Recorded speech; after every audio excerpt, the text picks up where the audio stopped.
Cette histoire a passionné l'Amérique. Une adolescente de 17 ans disparaît dans des circonstances mystérieuses. Mais où est-elle? Et que lui est-il arrivé? Aujourd'hui, la triste histoire de Brianna Maitland.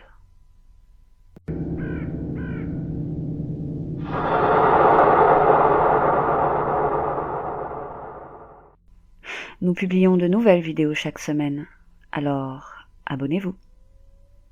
Et on remercie également chaleureusement notre abonné pour nous avoir fait cette suggestion de vidéo. Brianna est née le 8 octobre 1986 à Burlington dans le Vermont. Elle grandit dans une ferme avec son frère aîné et ses parents, Bruce et Kaylee Maitland. Elle a pratiqué longtemps dans sa jeunesse un art martial, le jujitsu. Et très tôt, à l'âge de 17 ans, elle décide de quitter la ferme familiale pour s'installer à 24 km de là avec ses amis. Kaylee Maitland, sa mère, a toujours affirmé qu'il n'y avait aucun problème à la ferme familiale. Elle dit que sa fille éprouvait juste le besoin de s'émanciper. En octobre 2003, Brianna change donc de lycée et ses conditions de vie, à l'époque, étaient plus qu'instables, comme elle logeait d'amis en amis.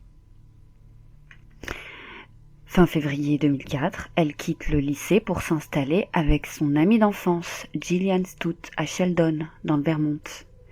Elle s'inscrit également à une formation, le programme GED. Et 3 semaines avant sa disparition, au cours d'une soirée entre amis, elle se fait agresser par une certaine Kelly Lacrosse, une connaissance. Un ami de Brian, présent ce soir-là, a déclaré qu'alors que Brianna était assise à l'arrière d'un camion, elle s'est fait attaquer par Lacrosse, mais elle a refusé de se battre, malgré les nombreuses années d'arts martiaux qu'elle a à son actif. Lacrosse l'a alors frappée plusieurs fois au visage. Et Brianna, après l'agression, s'était rendue à l'hôpital où elle a été soignée pour des coupures au visage, 2 yeux au beurre noir, le nez cassé, ainsi qu'une commotion cérébrale. Et elle a par la suite porté plainte contre Kelly Lacrosse. Et les raisons de cette altercation sont floues. Mais Bruce, le père de Brianna, pense que le motif était la jalousie. Brianna plaisait beaucoup à un homme présent ce jour-là, ce qui aurait fortement déplu à Kelly. Le 19 mars 2004, au matin, Brianna a passé le dernier examen de sa formation et c'est pour fêter ça qu'elle a mangé avec sa mère à l'heure du déjeuner. Sa mère se souvient que Brianna était de bonne humeur. Elle parlait des collèges qu'elle envisageait pour l'année suivante. Toutes les deux sont ensuite parties faire des emplettes et alors qu'elle faisait la queue dans un magasin, quelque chose, à l'extérieur, a attiré l'attention de Brianna. Elle a dit à sa mère qu'elle en avait juste pour 2 minutes et elle s'est absentée. Et sa mère a fini sa course seule et quand elle est sortie du magasin, Brianna l'attendait sur le parking. Elle a de suite remarqué son changement d'attitude. Elle était agitée et bouleversée. Brianna a alors dit à sa mère qu'elle voulait rentrer chez elle pour se préparer pour le travail. Elle travaillait comme plongeuse au Black Lantern Inn, un restaurant de Montgomery. Et sa mère, bien que perturbée par le changement d'attitude de sa fille, ne lui a rien demandé, aucune explication. Elle ne voulait pas être trop intrusive. Elle a donc déposé sa fille chez elle entre 15h30 et 16h, mais elle ne se doutait pas une seconde que c'était la dernière fois qu'elle reverrait sa fille. Brianna, une fois chez elle, et avant d'aller au travail, a laissé une note à son colocataire disant qu'elle serait de retour après son service.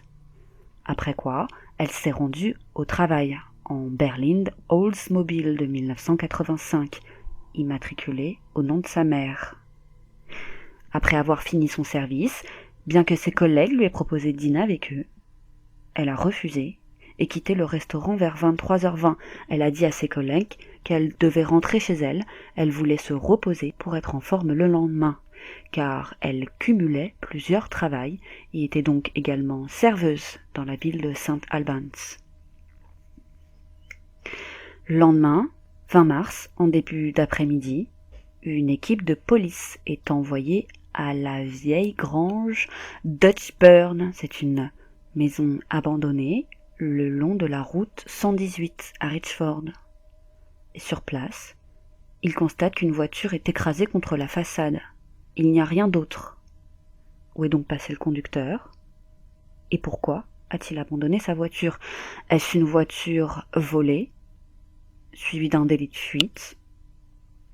Ils enquêtent et trouvent à l'intérieur du véhicule 2 chèques de paye non encaissés au nom de Brianna Maitland.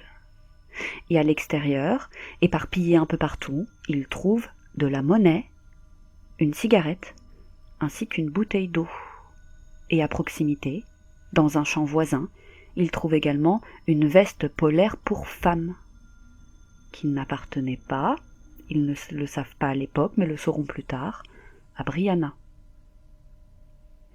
Ils ont supposé que le conducteur ivre avait quitté les lieux, et c'est ainsi que le véhicule a été remorqué par une dépanneuse dans un garage local. Et la police n'a pas informé la propriétaire du véhicule, qui est la mère de Brianna, car ils ont supposé que c'était Brianna, la conductrice, justement à cause de ces chèques qui ont été retrouvés. Donc ils sont allés sur le lieu de travail de Brianna pour la localiser surtout et l'avertir de ce qui était arrivé à son véhicule. Mais ils n'ont trouvé ni la jeune femme, ni aucune réponse à leurs questions. Et justement, 3 jours après, le 23 mars, après plusieurs jours sans nouvelles de sa colocataire, Gillian Stout appelle les parents de la jeune femme. Il a bien trouvé la note, datant du 19 mars, laissée par la jeune fille, mais il n'a plus eu aucune nouvelle depuis. Alors il a pensé que Brianna était peut-être partie passer un moment chez des amis ou à la ferme familiale, comme il lui arrivait de le faire. Mais ce n'est pas le cas. Et paniquée, Kelly, la mère, essaye de contacter d'autres amis, ainsi que ses employeurs, mais personne ne l'a vue. Et c'est paniquée qu'elle se rend au commissariat le jeudi 25 mars après avoir essayé en vain de la trouver. Et quel ne fut pas le choc pour elle d'apprendre cette histoire d'accident. On lui montre des photos. Rappelons que cet accident a eu lieu 3 jours avant, et elle dira avoir été instinctivement révulsée. Elle s'est dit que jamais sa fille n'aurait laissé sa voiture comme ça, de cette façon. Et elle en a été sûre immédiatement. Pour elle, c'est l'œuvre de quelqu'un d'autre. C'est ainsi que la jeune Brianna est officiellement signalée disparue et que l'enquête commence alors. Et ces circonstances, pour le moins atypiques, attirent l'attention du public et plusieurs témoins se manifestent. C'est tout d'abord un homme qui se présente. Et il déclare être passé plusieurs fois devant la grange, entre 23h30 et minuit 30, le 19-20 mars. Il déclare avoir vu les feux allumés, mais personne ni dans le véhicule, ni autour. Il ne sait rien de plus. Un autre homme se présente.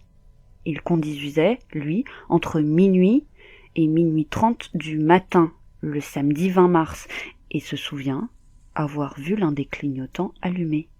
Mais pareil, personne. Et toujours le samedi 20 mars, mais vers 4 heures du matin cette fois, un ancien petit ami de Brianna, qui revenait d'une fête de l'autre côté de la frontière, au Canada, avait lui aussi vu la voiture. Il crut la reconnaître, mais s'est ravisé, n'ayant vu personne, ni autour, ni dans la voiture. Et pour finir, toujours le samedi, le lendemain matin, des automobilistes, trouvant la scène étrange, avaient même pris des photos. L'un d'eux s'était même rendu sur place et avait embarqué avec lui une bouteille qu'il avait trouvée, ainsi qu'un collier qui traînait à côté de la voiture. Dans un premier temps, les enquêteurs n'avaient pas privilégié la piste criminelle, mais plutôt celle de la fugue. Ils pensaient que pour échapper à son infraction suite à cet accident, Brianna avait volontairement pris la fuite. Ils ont tout de même passé la scène au peigne fin.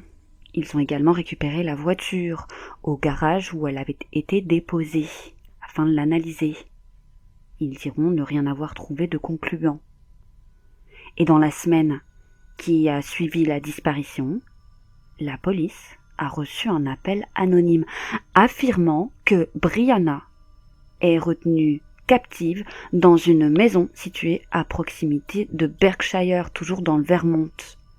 Le 15 avril 2004, la police a fouillé la maison où habitaient Raymond L. Ryans et Nathaniel Charles Jackson, 2 trafiquants de drogue. C'est cette maison que cette source anonyme a pointé du doigt.